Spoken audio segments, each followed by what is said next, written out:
बसमध्ये भेटलेल्या अनोळखी मुलीची सर्व्हिस केली. नमस्कार मित्रांनो, मागील स्टोरीला तुम्ही सर्वांनी दिलेला प्रतिसाद पाहून मी अजून एक माझ्यासोबत घडलेली स्टोरी तुम्हाला सांगणार आहे, ज्यामध्ये मी बसमध्ये भेटलेल्या अनोळखी मुलीची कशी सर्व्हिस केली ते सांगणार आहे. चला तर मग स्टोरीला सुरुवात करूया. माझे नाव सूरज आहे, मूळचा कराडचा, पण कामानिमित्त पुण्याला जावे लागते. त्यावेळेस माझे वय 25 वर्ष होते. एप्रिल महिन्याचा तो अखेरचा आठवडा होता. ऊन इतकं तीव्र होते की दिवसा बाहेर पडावंसं वाटत नव्हते आणि त्यातच कामगार संप सुरू होता. एसटी बस एकही सुरू नव्हती. कार्यालयाचा महत्वाचा मीटिंग होता पुण्यात, त्यामुळे हरकत नसली तरी ट्रॅव्हल्सने प्रवास करायचे ठरवले. सकाळी लवकर उठून मी तयारीला लागलो. डब्बा, पाण्याची बाटली, एक पुस्तक.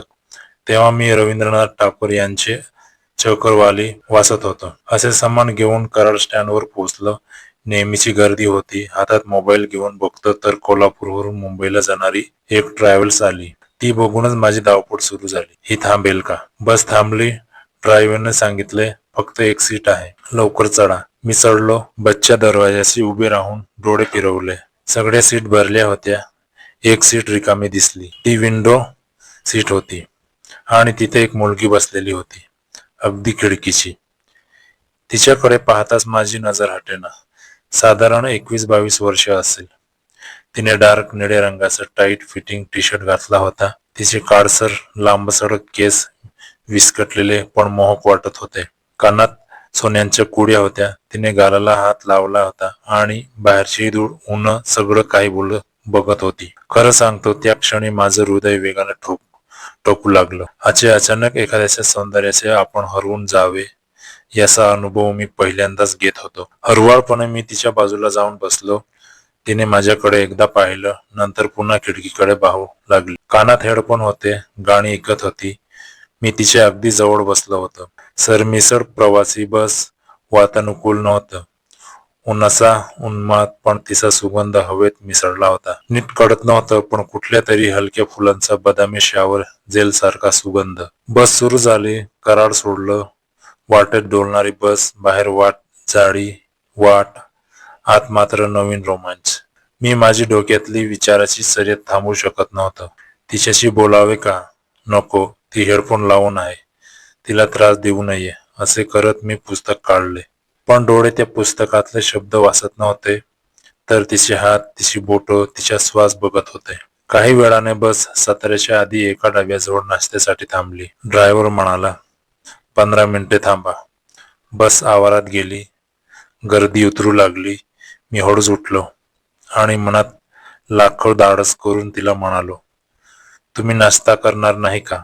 ती हेडफोन काढून माझ्याकडे पाहू लागली. तिचे डोळे मोठे, गडद, तडपते, जणू काही मला शेदून बघत होती. मी घाबरून गेलो. म्हणजे बाहेर डाबा आहे, चहा बिस्किट सगळं. ती हसली, फक्त हसली. तिचे हसणे म्हणजे जणू बारामतीच्या शेतातून सुटलेला वारा. ती म्हणाली, नको, मी सोबत आणलं आहे. तिने बॅगमधून एक छोटंसं पाकिट काढलं. त्यात पोहे आणि चिक्की होती. तिने मला एक चिक्की दिली, घ्या. मी हात पुढे केला. तिची बोटं माझ्या बोटांना भिडली. ती क्षणभर ओळखली, पण हसतच म्हणाली, तुम्ही नेहमी अनोळखी लोकांकडून चिक्की घेता का? मी म्हणालो, नाही, पण तुम्ही ओळखी वाटत नाही, अनोळखी वाटत नाही. ती माझ्याकडे पाहून काही वेळ गप्प राहिली. मग म्हणाली, खूप जुनी लोक आपल्याला पहिल्याच भेटीत सुखावतात ना. तुम्ही तसे आहात का?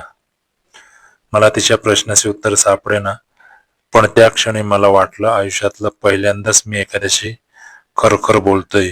बस पुन्हा सुरू झाली. यावेळी तिने हेडफोन काढून ठेवले होते. आता ती बाहेरचे दृश्य बघत होती, पण लक्ष माझ्याकडे होते. मी हळूच विचारलं, तुमचं नाव? सुषमा, ती म्हणाली. आणि तुम्ही? सूरज. सूरज म्हणजे सूर्यप्रकाश. खरंच तुमच्यात प्रकाश आहे. तिने डोळे मिसकावले. मी हसलो. प्रकाश कुठे? मी तर काळोख्यातून आलोय, कराडमध्ये राहतो. मी कोल्हापूरच्या बाजूला राहते, पण सुट्टी आली होती घरी, आता मुंबईला जाते, जॉब आहे तिकडे. मी विचारलं, काय काम? डिजिटल मार्केटिंग छोटीशी कंपनी आहे. मी पुण्यात इन्शुरन्स कंपनीत काम करतो. गप्पा रंगू लागल्या. तिने सांगितलं, तिचं गाव करवीरच्या मागे एक छोटंसं गाव. शेती होती. त्यांचे आई वडील, एक भाऊ हॉस्पिटलमध्ये नर्स आहे. ती सांगत होती. बरं वाटतं ना गावाकडे, पण मला शहर हवं. शहरातले लोक, रस्ते, कॉफी, रात्रीचे कार्यक्रम. मी म्हणालो, मला मात्र गाव आवडतं. कराडमध्ये कृष्णा नदीकाठी बसून कितीतरी दिवस घालवू शकतो. मग पुण्याला का जाता? तिच्या डोळ्यात एक लखलखाट होता. पैशासाठी, मी हसून म्हणालो. कविता लिहिणाऱ्याला गाव आवडतं, पण पोटाला शहर हवं असतं. तुम्ही कविता लिहिता? ती आश्चर्याने माझ्याकडे पाहू लागली. हो, बरंच काहीतरी. मग बस मधील या बेटीवर कविता लिहा. नाव ठेवा अनोळखी मुलगी. त्या क्षणी मी मनातल्या मनात तिला शब्दबुद्ध करू लागलो. तिचे केस, तिची बोलण्याची लकब, तिचे हसणे. बस वळणावरून ओढत होती. कधीतरी ब्रेक मारायची, तर मी तिला पकडण्यासाठी तिच्या हाताला स्पर्श करायचो. ती हसून, काय सूरज, रोजच्या प्रवासी अजूनही ब्रेक वाट पाहता, म्हणायची. मला लाज वाटायची, पण तिचे ते हसणे अगदी तान्हुलीप्रमाणे गोड. एका वळणावर जोराचा ब्रेक लागला. मी जवळ तिच्यावरच कोसळलो. तिने मला पकडले. दोघे एकमेकांच्या डोळ्यात पाहत होतो. मी क्षणभर तिच्या ओठांकडे पाहिलं. तिने लगेच डोळे फिरवले, पण तिचा हात माझ्या हातातून सुटेना. तिने हलकेच हात सोडवला, पण हसतच म्हणाली, बस वाईट आहे ना? बस नाही, मी म्हणालो, वळण वाईट आहे. ती हसत हसत म्हणाली, कविता सुरू केली. त्या क्षणी मला कळलं की मी हरलो आहे. या अनोळखी मुलीच्या हसण्यात हरलो आहे. पुणे जवळ येत होतं. सातारा, शिरवळ, वाकड ही नावं पार पडत होती. बसचे डोलणे आता थांबायच्या तयारीत होते. सुषमा शांत झाली होती. खिडकी बाहेर पाहत होती. कधी मला पाहत होती. मी विचारलं, नंबर घेऊ का? ती हसली. इंस्टाग्राम चालतो का तुमचा? चालतो. आम्ही एकमेकांचे इंस्टाग्राम आयडी देऊन घेतले. माझा स्टॉप आला. मी उठलो. तिने हातातील पाण्याची बाटली मला दिली. तुम्हाला तहान लागली असेल तर प्रवासात घ्या. मी ती घेतली. पुन्हा भेटू का? मुंबई पुणे फार दूर नाही, ती म्हणाली. तिच्या डोळ्यात एक हरहुर होती. मी उतरलं. बस सुरू झाली. मी थोडा वेळ त्या बाटलीतले पाणी प्यालो. तिच्या बोटांचा स्पर्श अजूनही काचेवर होता. रूमवर पोचलो. दिवसभराचा थकवा होता, पण तिचा विचार मनातून गेला नाही. रात्री 10 वाजता इंस्टाग्रामवर एक नोटिफिकेशन आलं. सुषमाने मेसेज केला होता, सूरज तुम्ही रूमवर पोचलात ना? हो, मी लिहिलं. बरं वाटतं, ती म्हणाली. मग विचारलं, कविता लिहिली का? नाही, विचार करतोय. बसमधील सुषमा अगदी बरोबर आहे ना नाव? ती पुन्हा हसली, इमोजीच्या रूपात, पण मला ते हसणे कानात गोडत होते. काही दिवस गेले. सामान्य गप्पा, लाईक, स्टोरीवर कमेंट. एके दिवशी तिने मेसेज केला, सूरज मला गावाला जायचं आहे, पण एकटीने प्रवास करायला कंटाळवाणा असतो. तुम्ही पुण्यातून बरोबर याल का? मी पुण्यात भेटेन. माझ्या हातात मोबाईल थरथरला. मी लगेच लिहिलं, हो नक्की. केव्हा येतेस? शनिवारी सकाळी पुण्यात पोहोचेन. मग मूवी बघूया दुपारची 2ची. मी तयार झालो. तिच्यासाठी नवीन शर्ट आणला. गुलाबी फुलांचा एक गजरा आणला. पुणेच्या बस स्टँडवर शिवाजीनगर, तेथे मी तिला घ्यायला गेलो. ती उतरली. माझे डोळे विस्फारले. तिने पिंक क्रॉप टॉप घातला होता. गुडघ्यापर्यंतचा फ्लोअर स्कर्ट, हातात एक बांगडी, केस मोकळे सोडलेले होते. ती माझ्याकडे आली. काय बघतस? ती म्हणाली.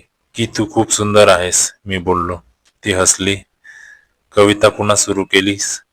हो. आता चल कॉफीमध्ये बोलूया. आम्ही जवळच्या एका छोट्या कॉफीमध्ये गेलो. मी तिला कॉफी दिली. तिने सँडविच घेतला. गप्पा रंगल्या. तिने सांगितलं तिचं काम, तिची स्वप्न, तिला आवडणारं संगीत.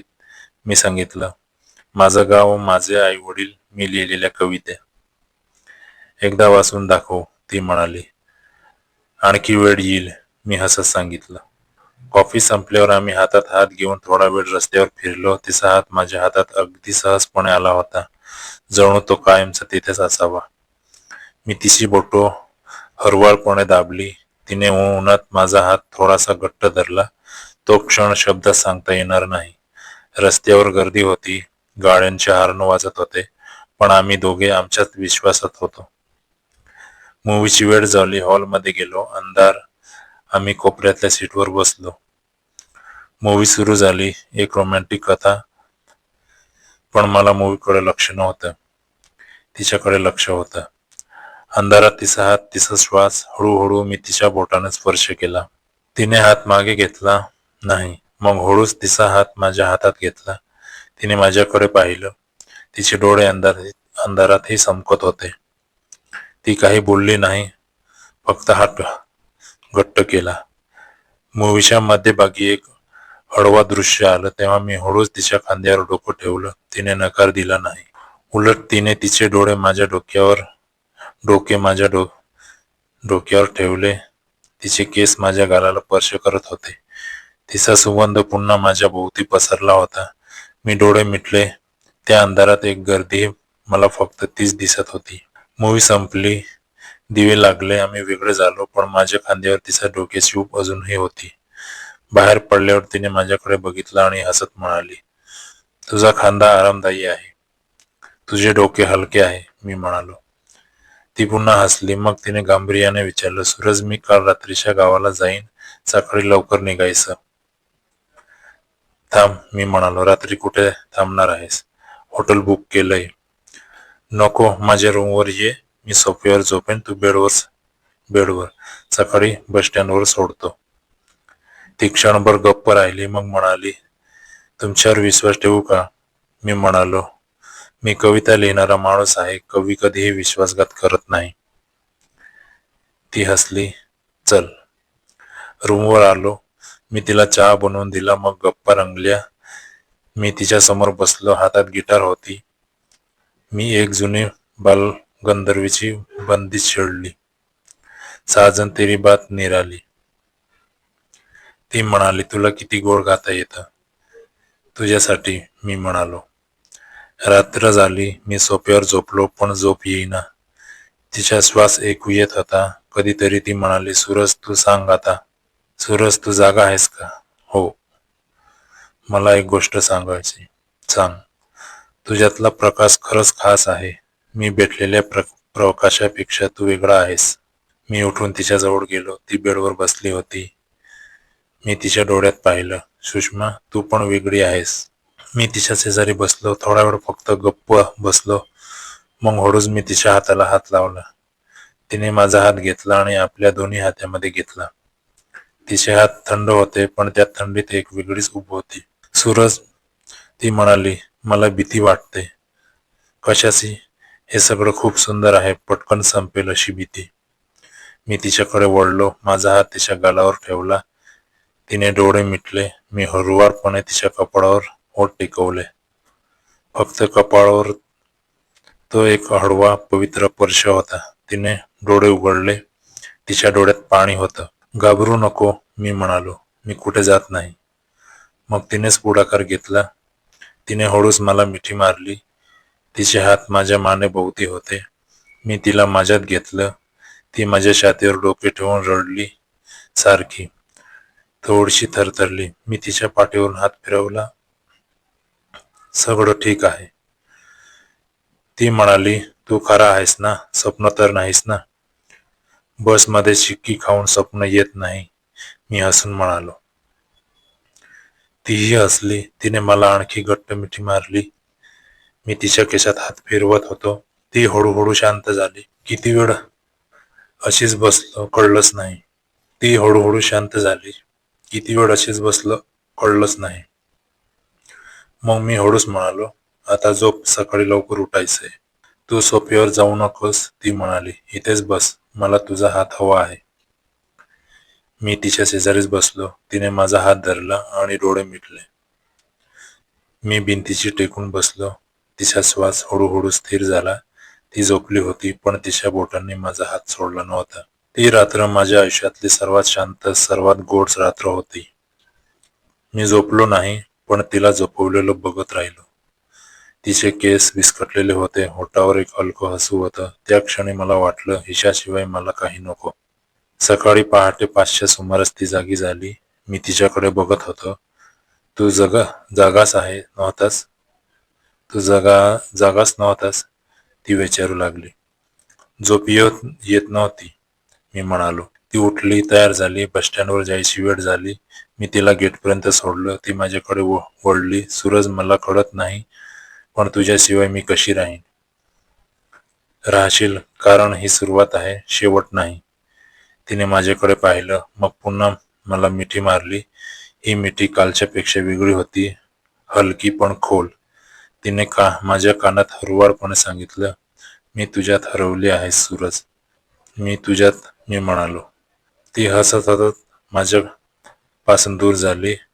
मग पुन्हा भेटू नक्की, ती बसच्या दिशेने चालू लागली. 2 पावलं टाकून परत वळली. सूरज, हो. तुझी किती कविता लिहून झाली का? बसमधील सुषमा. हो, शेवटची ओळ अजून बाकी आहे. काय आहे? मी हसलो. पुढच्या भेटीला सांगेन. ती हसली. बसमध्ये चढली. बस सुरू झाली. मी तिला गेटवर उभा राहून निरोप देत होतो. तिने खिडकीतून हात हलवला. मी हात हलवला. बस वळणावर गेली आणि दिशेनाशी झाली. मी रूमवर परतलो. तिचा सुगंध अजूनही उशीवर होता. मी तो श्वासात घेतला. मग मोबाईल काढला. इंस्टाग्रामवर तिचा मेसेज आला. कवितेची शेवट ओळ काय?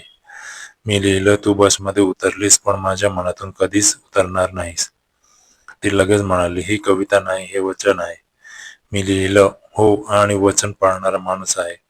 मित्रांनो, ही कथा इथे संपत नाही, कारण काही भेटी कधी संपत नाहीत. ती फक्त बदलतात, प्रेमात बदलतात. आम्ही पुन्हा भेटलो. पुण्यात, मुंबईत, कराडमध्ये. तिच्या गावी गेलो. तिच्या आईसमोर मी घाबरलो. तिने मला पहिल्यांदा माय लव्ह कधी म्हटलं, तो दिवस अजूनही डोळ्यासमोर आहे. पण ती कथा पुढच्या भागात. हा भाग तुम्हाला कसा वाटला कमेंटमध्ये नक्की सांगा. मित्रांनो, आपण सगळे दिवसभर काम, धावपळ आणि टेन्शन मध्ये अडकलेलो असतो. पण रात्रीचा वेळ हा फक्त झोपेसाठी नाही, तो आहे तुमच्या आणि तुमच्या पार्टनरसाठी. कसं कम्फर्टेबल आणि सॉफ्ट नाईटवेअर तुमच्या मूड बदलू शकतं.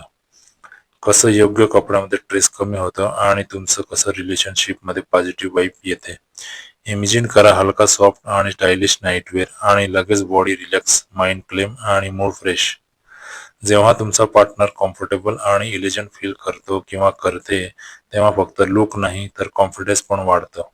छोट्या छोट्या गोष्टीमुळेच रिलेशनशिप अजून स्ट्रॉंग आणि स्पेशल होतं. मी या व्हिडिओमध्ये खास नाईटवेअर आणि इनरवेअर प्रोडक्ट रिव्ह्यू केला आहे. लिंक खाली डिस्क्रिप्शन मध्ये दिली आहे. नक्की चेक करा. खूप महाग नाही, पण व्हॅल्यूफुल आहे. जर तुम्हाला तुमचा आणि तुमच्या पार्टनरचा एक्सपिरियन्स अजून बेटर करायचा असेल तर एकदा नक्की ट्राय करा. आणि हो मित्रांनो, अशीच हृदयस्पर्शी, शालीन आणि प्रेरणादायी कथा वाचायला आवडत असतील तर आमच्या मन चंचल या युट्यूब चॅनलला सबस्क्राईब करायला विसरू नका.